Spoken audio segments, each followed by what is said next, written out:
Welcome to Life Happens, where Texans come to protect their legacy and prepare for the second half of life. Join your host, Attorney Kim Hegwood with Hegwood Law Group, and our weekly guest as we navigate the challenges that emerge as life happens. Now here's your host, Kim Hegwood. Good morning. It's Kim Hegwood with Life Happens, and we have a very special guest today, Nelson Negron, one of my favorite financial advisors. And we're going to talk about something a little different today because one of the things that we do in one of our in one of our webinars is we always talk about 83 and never an empty nester. And that whole slide has to do with parents who have children with a disability. And I say children because I don't care how old they are, they're still our kids. And so we talk about, that a lot. And so one of the things that your specialties is planning for children with disabilities. Is that correct? Yeah, as a father of a special needs child myself, our now 15-year-old is high functioning autism. And so this is something that really hits near and dear to home, is very personal for us. And as a financial advisor, thankfully, I'm in a position to be able to get the information necessary for my own family and enjoy working with other families to help them prepare for the future as well. So we always laugh and tell clients that I say laugh, it's anybody that's in the office talking about, death and dying is, you got to make it as enjoyable as possible. But we always, we talk to them about when you have a child with a disability, you're actually planning for 3 retirements. Mm-hmm. And so you're planning for moms, dads, and then money for the child. And so right. When you're sitting down with someone and you're thinking about, they have children that don't have disabilities, versus the parents that have children with disabilities. How do you look at it, and how do you set and decide or walk a client through the process of determining, how that retirement needs to look like, considering that they have that child with a disability? So you made a good point there, is that typically we're going to be looking at putting together a financial plan for the parents and their retirement and what their goals and wishes are and what they want to see happen after they're gone, if they're wanting to leave money for the children, and kind of the everyday way that people talk about those things. But when we're dealing with a family that has a child with a disability or a special needs situation, then we are talking about having to add those components to the financial plan. We're having to explore what medical costs down the line are going to look like, what types of preparations we need to make for that child, and whether or not that child is going to be on their own or going to be capable of being on their own later on or not. And be sure that we are planning for those scenarios so that way whenever those times come, that time comes, then we have already looked for that. So do you find that parents that have children with disabilities tend to not think about planning as early as you would like them to do it? I think that's maybe common for everyone. I don't think that's special for special needs families. I think that's pretty common across the board. We talk to people every day that talk about how they wish they would have started sooner and they wish that they would have done something sooner. But with parents who do have children with special needs, I think you do feel a larger responsibility and a larger obligation to have done something. I think any parent would be able to relate to the idea of, hey, it's my job to look out and take care of my kids. So how am I going to do that when I'm no longer here? And that's part of that process that we try to go through with them. So I'm also assuming that you kind of walk them through what your average retirement cost or what most people normally do for retirement, and then what they have to do to account for the needs of that child that may have, more medical issues or things like that, or may require more help. They may need 24-hour care. We have a lot of parents that their children require 24-hour care. that they're themselves providing that someone else is going to have to down the road. So how do you talk to clients, and what kind of things do you think about or have them think about when they're thinking about just what is it going to take for them to retire versus what is it going to take for them to retire and make sure that there's money, if they want to make sure there's money for that child down the road? Well, the one thing that I think is most important is that we don't neglect the parents in the conversation, and it's easy, especially again, myself being a father in that situation, it's easy to put myself on the back burner and say, okay, I don't need anything. I need to make sure that my children are taken care of. And so we want to be sure that the parents aren't neglected in the conversation. They're not forgotten about, because the last thing we want to have happen is that they get to the age of retirement, they go ahead and retire, and then realize after the fact, wow, I'm going to have to go back to work because I didn't prepare for myself.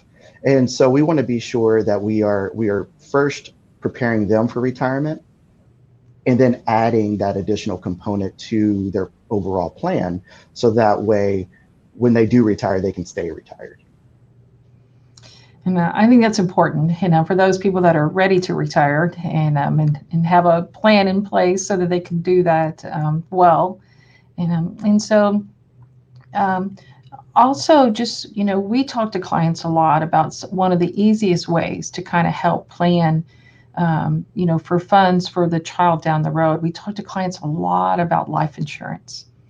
And so do you find that that's an easy sell for someone to, because I find that most clients are pretty agreeable about, that's an easy thing to do. It's not, that doesn't cost that much. And it, gives you a really good way to kind of push money, down the road, because that's truly probably when they're going to need it when they're gone. And so can you talk to people just a little bit? A lot of people are very unclear about the differences in life insurance. So I kind of want to talk about that briefly. I give them my spiel, but it'd be nice to hear yours, of what kind of life insurance that they should get to make sure that their child, that it'll continue and that there'll be money there for the children down the road. Without trying to get too deep into the weeds on life insurance, because there's a number of different types of life insurance that you can get. But really, just to break it down into two categories, there's term life insurance and then there's permanent insurance, and they're really kind of self-explanatory within the names themselves. So term life insurance is just for a certain term, for a certain time period.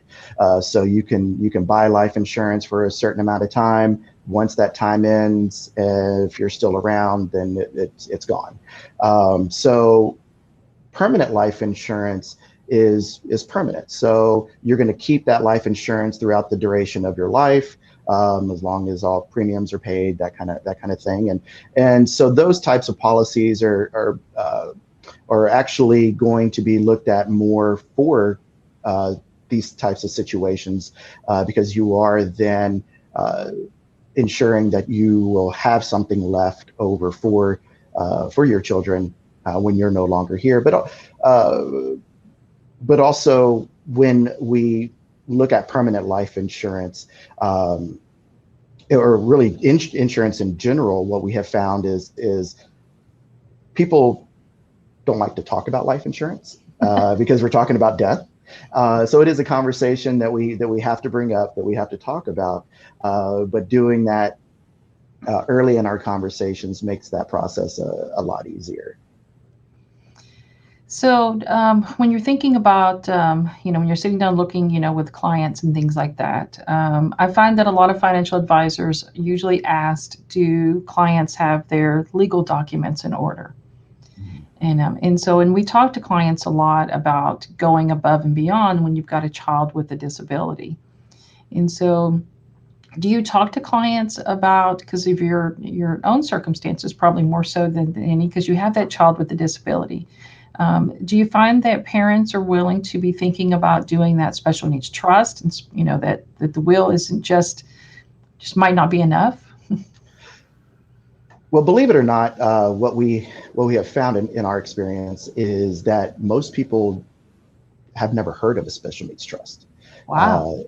Yeah, and so we're really doing the educating on, have you talked about a special needs trust? Have you heard about a special needs trust? Is this something that you might be interested in? And I think that's why it's important that people have a professional team around them, not just a financial advisor in the situation, but a special needs estate planning attorney, like someone like yourself, that can really specialize in those different areas for them, and be sure that they're getting what they need and be able to get the information that they need. What we have found, and when we do ask about their will, if they have a will or if they have a trust, they talk about their will as something that they did maybe 10, 15 years ago, or when the kids were born, and their cousins, husbands, sisters, brother, whatever, had put it together for them, and it hasn't been looked at since. And so we do ask them to bring those documents in, and not that we are attorneys and not that we can really guide them on that, but we can at least bring it to their attention that, hey, this document may not be enough. It's important that we have a discussion and maybe bring in an expert in this area that can review this for you and be sure that it's the right thing for you, it's the right thing for your family, and it's going to carry out your wishes the way that you want them to be carried out. And I think it's really important when it comes to planning, is making sure that that the people that you love are cared for the way you want them to be cared for, because that's hugely important. I'm a mom and a grandma now, so I'm all about planning for the family. Because it's, I guess because I do it all the time, I don't really think too much about it. And so as far as, yeah, I might pass, but it's going to be way down the road. And so, but still, putting those things in place, make sure that I know that no matter when it occurs, that, everything is already done. Is there anything else you think that we might have missed this morning that you think would be important for our listeners to know? I think the most important thing is just start somewhere. A lot of the conversations that we have, not just with special needs families, but anyone in general, is that they don't know where to start. They feel like the time has passed, or it's so overwhelming, especially when you have a child with a disability. It can be so overwhelming that you just don't want to think about it, or you think it's too late. And our conversation is, it's never too late. Start somewhere. Let's just get the ball rolling. Let's get some type of plan in place for you, even if it's just putting together a budget. Let's work on a budget, and let's see how that budget can grow into something bigger for you and for your family down the road. So that way you can rest assured that they're taken care of, that they have what they need. And when you're no longer around, I know whenever we found out about the diagnosis of our son, that was one of the scariest moments of my life, not knowing what was going to happen when I was no longer around. And it really spoke to me and really made me feel like this is something, if I'm feeling this way, I know that others are as well. And so start somewhere, just start today. And talk to someone. There's help out there, and it's something that we can do, and you can do it. Most definitely. So tell the listeners how they can find you. Okay. Well, you can visit our website at providentoakfinancial.com. There's a lot of good information there. We post blogs, articles. Also, we have our own podcast as well that you can listen to. We also have a Facebook page. Just look up Provident Oak Financial, and you'll find us there on Facebook and LinkedIn. You can send me directly an email to Nelson, Nelson, at providentoak.com. So that's Nelson at providentoak.com. Or you can give us a call. Our number is 832-836-2459, and my direct extension is 700. So that way you don't have to worry about trying to get through the switchboard or anything, you can just dial my extension 700 and you'll get directly to me. Yeah, well, Nelson is one of our referral partners, and he's a great financial advisor. So if you've got a child with a disability or just need a good financial advisor, I want you to reach out to Nelson today. And Nelson, I want to thank you for being on the show, and you have a good rest of your week and weekend. Thank you for having me. You too. Thanks for tuning in to this week's episode of Life Happens with Kim Hegwood. Be sure to tune in every Thursday at 10 a.m. wherever you listen to your podcasts as we navigate through the challenges that emerge as life happens. The content of this podcast does not establish an attorney-client relationship or constitute attorney-client privilege, legal, medical, financial, or any other professional advice.